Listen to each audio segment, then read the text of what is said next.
முக்கியமானது.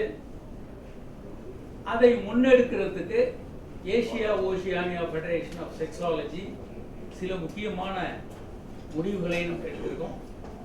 Sexual health அப்படின்றது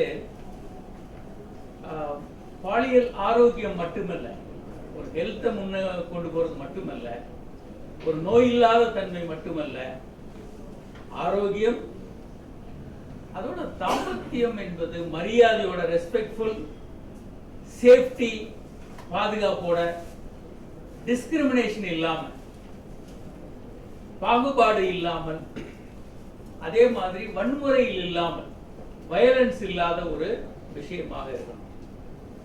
அதை தவிர மற்ற விஷயங்களையும் நாம இளம் தலையினருக்கு கொண்டு போகணும். போதைப் பொருட்கள் இல்லாத ஒரு கலாச்சாரத்தை நம்ம கொண்டு வரணும். அது சம்பந்தமான விழிப்புணர்வு, இதற்கு செக்ஸ் எஜுகேஷன், பாலியல் கல்வி வந்து ரொம்ப ரொம்ப அவசியம். இப்போ புதிதாக வந்த பிரச்சனை என்னன்னா, ஆன்லைன் செக்ஷுவல் அபியூஸ் வந்து புதிய ஒரு பிரச்சனையாக வந்திருக்கு. 2023